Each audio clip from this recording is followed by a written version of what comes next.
burn around the neck of an African-American child was an accident, according to her school. Her mom says this was an attack. I'm back with Lonnie, Leo, Spirit, and Jason. And on the phone, I have Levi McCathern, attorney for the mother and daughter, the young lady we just saw. Levi, how is the young lady doing now?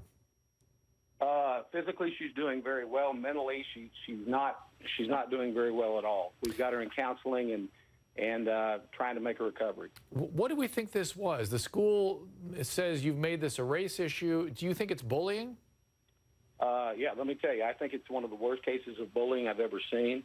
And I think it was a complete non-response by the school. And to me, the bigger issue here is this is a defenseless child, whether she's white, yellow, blue, pink, purple. The school needed to do something to defend her, and they did absolutely nothing. Leo and Jason, you guys were going out in the last block. I want to give each of you a chance to ask this attorney a question. Leo, you first. Thank you. Has there been any investigation by the police, by the school, that has done interviews to find out the nature of this incident, the game? Have there been any type of investigation from the police or from the school? The police investigation is ongoing. There have been several police departments look at it. It's been a bit of an issue exactly which one should be doing it because of where it happened.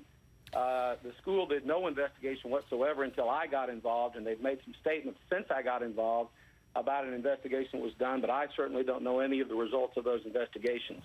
Jason. I will say, go ahead. Jason, go ahead. According to news reports, none of the students who were present at this camp gathering, including another black student, were able to corroborate the events. Is that the case, or were other students coming forward saying it indeed was a racially motivated attack as opposed to kids just horsing around? Or even something malicious, a bullying attack? Yeah, I think you're getting very confused. Yeah.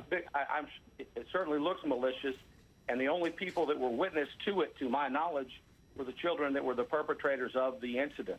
And again, so, the great question that Leo was asking is, what game do you play that ends up with a rope burn all the way around your neck? Has anybody come forward with a description of what game they were supposed to have been playing?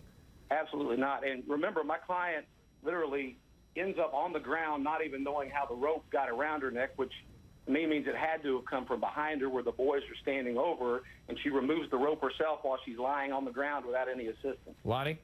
Mr. McCathern, I have a question for you. I know you're a very high-profile attorney from Dallas, Texas. You represent the Dallas Cowboys. You also represent Jerry Jones and his family. How in the world did you find out about this case in Waco, Texas, this essentially bullying case?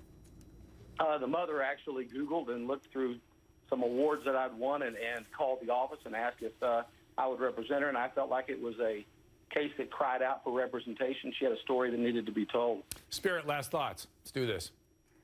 You know, at the end of the day, Dr. Drew, I just hope that this kid's well-being is at the forefront of all of this. Because if she did not even realize that this was racially motivated, and if mom didn't do what she needed to do earlier in when they said that there were racial issues way before this and she let her go to camp, there's a lot of other things that have to be parsed out here, and I just hope that everybody goes slow and keep their passions out of it and keep the child first.